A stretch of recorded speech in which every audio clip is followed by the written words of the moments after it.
This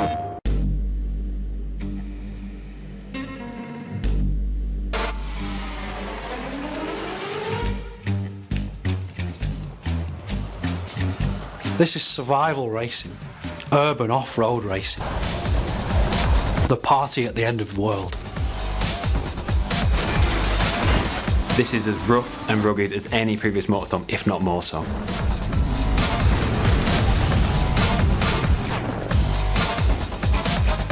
So what we're here to do is put a couple of diaries together that really try and explain the two major modes in Motorstorm Apocalypse.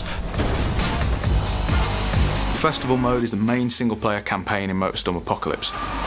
You'll race amongst buildings which are falling down around you, on the beaches, down in tunnels and the sewers.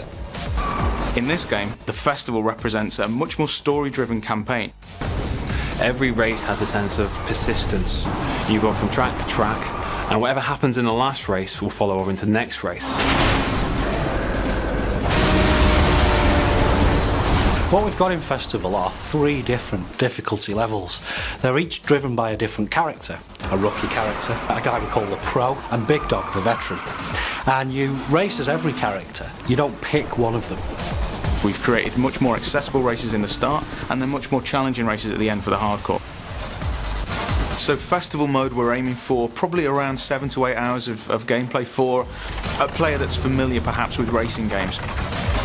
But of course, there's much reason to go back and replay for the festival, because now we have a lot of unlocks and hidden items actually to find within the festival mode. I mean, we're aiming for somewhere in the region of 40 bespoke races, and that's more than we've ever had in the series before. If you play a lot of racing games, you'll know it's really important to be able to learn the track to get better and better at it. So whilst multi-events will play at the same time when you play through the same race, there's a lot of emergent possibilities. So players will experience certain levels of predictability that at least allow them to learn the tracks, but they're never too sure what's going to happen around every corner. Motorstorm has always been about the vehicle classes.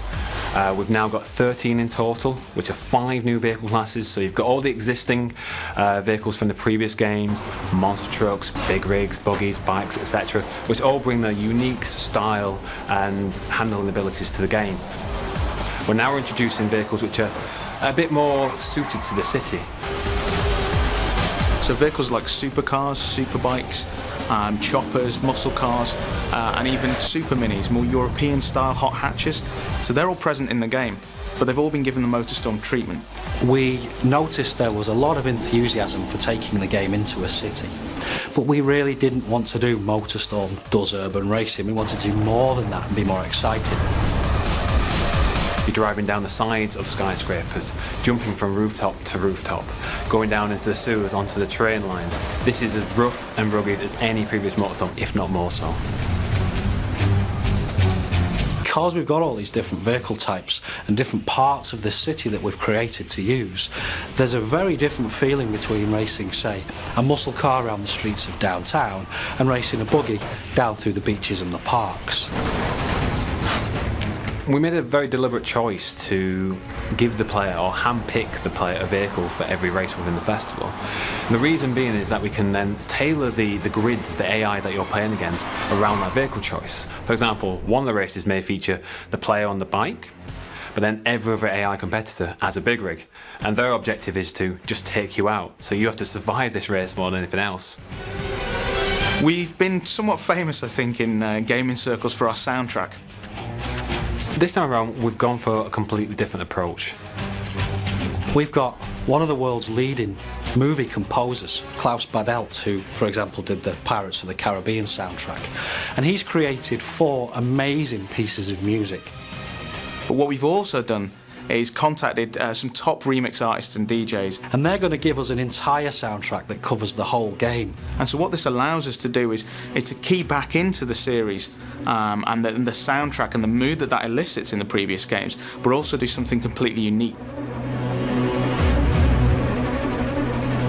We used to get a lot of emails from people who really wanted nighttime racing. The old mantra was race by day, party by night. The truth of the matter was a little bit more mundane, and that was it was actually quite difficult to develop night races with the technology we had. And what we've decided to do this time around is make sure that it's race and party, day and night. And we're never going to race kind of in the middle of the night, because we found it just isn't particularly enjoyable. It's dark enough so that the headlights have a use, and it really makes the race feel different to how it would play out in the daytime. We've added life to the city in the form of a private military contractor and a bunch of crazy looters. You can run these guys over, some of them will attach themselves onto your car, the military will start firing rockets at you. They've got a huge arsenal of tanks and helicopter gunships to try and disrupt your race and to try and get you to turn around and head back out in the city.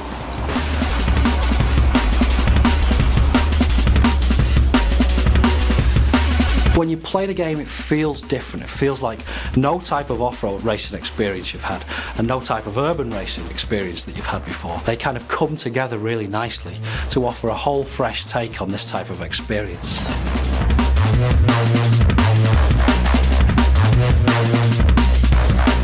We're now saying it's racing and partying. 48 hours of insanity before everybody has to get the hell out of the city.